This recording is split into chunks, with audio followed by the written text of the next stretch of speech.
สนับสนุนโดยโลกสวยสดใสขับขี่ปลอดภัยดื่มเปปทีนทุกวันสารสกัดเมล็ดลำไยลองกานอย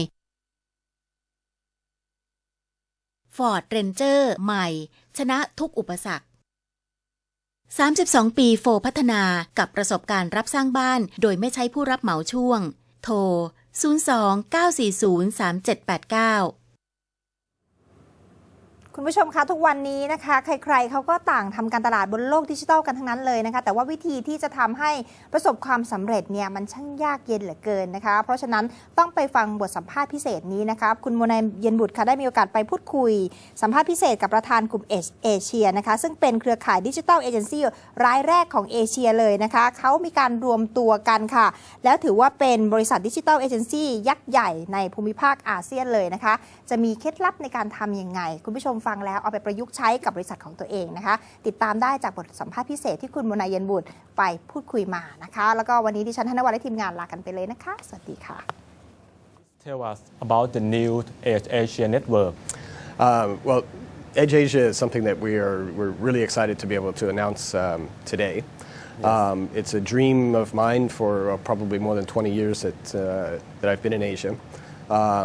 But to create an advertising network, digital advertising network that was born and bred within Asia. We think we're very unique in many ways, most especially because all of our business started in the countries where we're working in. So Edge Asia is being formed from bringing together Edge Vietnam together with New Media Plus here in Thailand and Antic Studios, which was operating in Indonesia, Malaysia, and Singapore.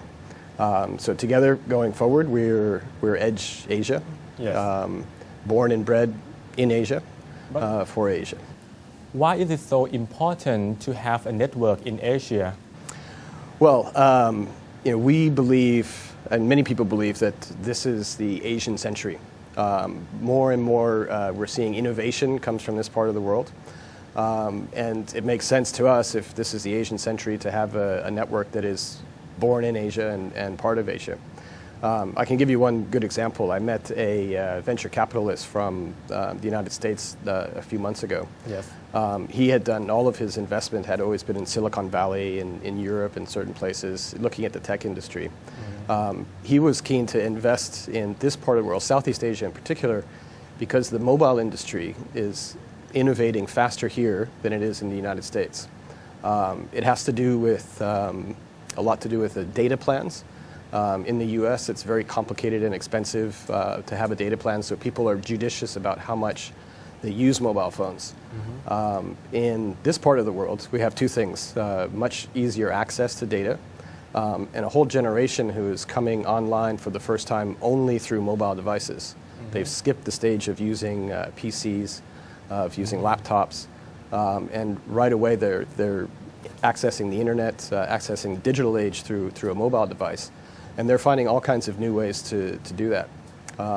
So people in the Western world are now looking to this part of the world for innovation in this space. And we are a part of that. We want to stay a part of that. We want to grow with that. And it's a great opportunity for us and for our clients. What is the commercial benefit from creating the network? Well, there's commercial benefits in maybe probably in three areas. First is what it can do for our clients. Yes.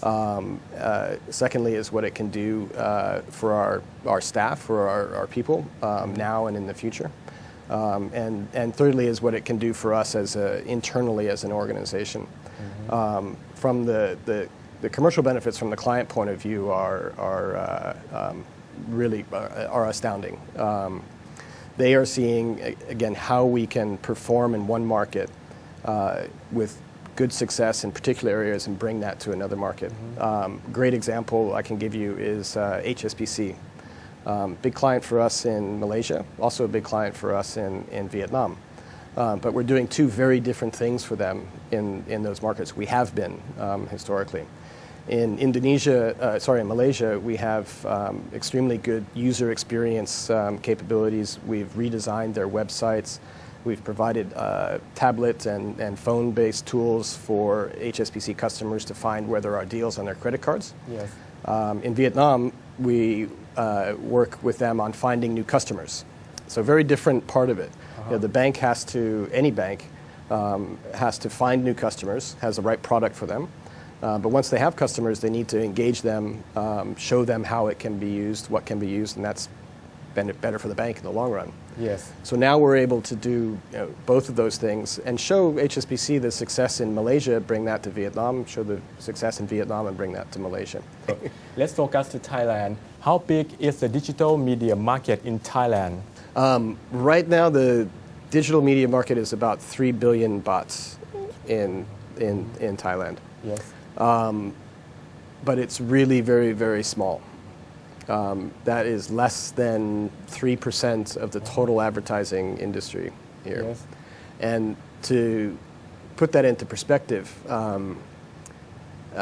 think about how much time people spend on their laptops, on their phones, on their tablets, Yes. compared to how much time they spend on television or newspapers. Now it's over 30%. Around 30% of the time of a consumer is spent on a digital platform of some sort.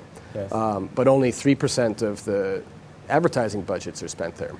So if we're 3 billion now at 3% of the market, you only have to go as far as China to see 15% of the advertising dollars are spent online. In the US, it's about 27%. Yes.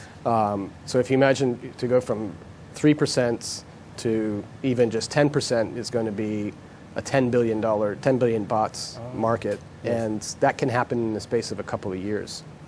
There's a very interesting correlation that we've seen that nobody quite understands why this happens. But it's when the consumers really start to spend their hard-earned dollars online, when e-commerce becomes substantial, is when the advertising dollars start to follow. This is what happened. You can track this trend in the States, in the United States, in Europe, and in China. And what's a really exciting statistic, more than the 3 billion that's spent in digital advertising, is the amount of money that is now being spent on e-commerce products. And Thailand is in fact leading all of Southeast Asia in the size of the e-commerce market. You already compare Thai market to US, to China, to Europe. What about in our ASEAN? Is the Thai market is biggest? Nearly.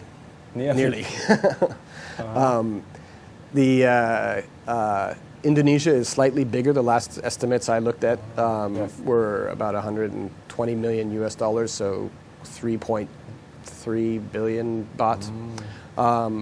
But Indonesia is a much bigger population. Yes. So I think it is safe to say that Thailand is one of the more sophisticated digital markets. Yes. And the fact that it is the leader in e-commerce spending. And that's a sign of sophistication and growth. We expect really a lot of our innovation has happened in Thailand, partly because of the sophistication of the consumers in many ways. Yes. We see on Facebook, for example, the Thais are 2 times more likely to post on Facebook than the global average. I think 3 times more likely to upload photographs, quite often of food, for good reason, because the food's very good here. Which platform of digital media do agencies usually use for their customer? And the technology changes so fast. Yes. That there are new platforms. Every new platforms and new tools every day sometimes. Yes. That we can use. So we try to evaluate every platform to understand how can it help us achieve that big objective we have of connecting people and brands in a digital age. But more specifically, how can it help us? 3 things that we do. We help get new customers, new friends, and new customers. We engage them with information that's relevant both to the consumer and to the brand. Yes. And then we guide them towards a purchase or a sale or a conversion. So find new friends, engage them, make a sale happen. Yes. So we look at any new technology or platform and we ask, how can that help our client do one of those three things? And if it can, then we'll invest in that space. Technology change very fast. So which one of the digital media is going out? Is probably some decline in web, just simple web pages or websites for smaller brands. Many SMEs in particular are finding that you can create a digital presence without having to create your own website. You can do it through Facebook. Facebook itself is a kind of a website. Yes. So there's a slight decline, I think, in small websites that are being produced because it's easier to use what's out there already for businesses. From your answer, most of the Thai company already use digital media, but some of them failed. Why is that? Probably the biggest one is that companies aren't always really clear on what their objectives are. The exciting thing about the digital space is we can use it for many traditional marketing objectives, and often the same channel or the same platform can be used to drive just awareness. It can be used to drive intent. It can be used to drive trial and recommendation. And I think many, I've seen it in the past that many companies have started in the digital space and they weren't clear were they using this to build awareness, to build brand affinity, to build trial, and they failed to measure what they were doing against the objectives that they had in the first place. Yes. So I think that's probably one of the biggest reasons that people have been disappointed.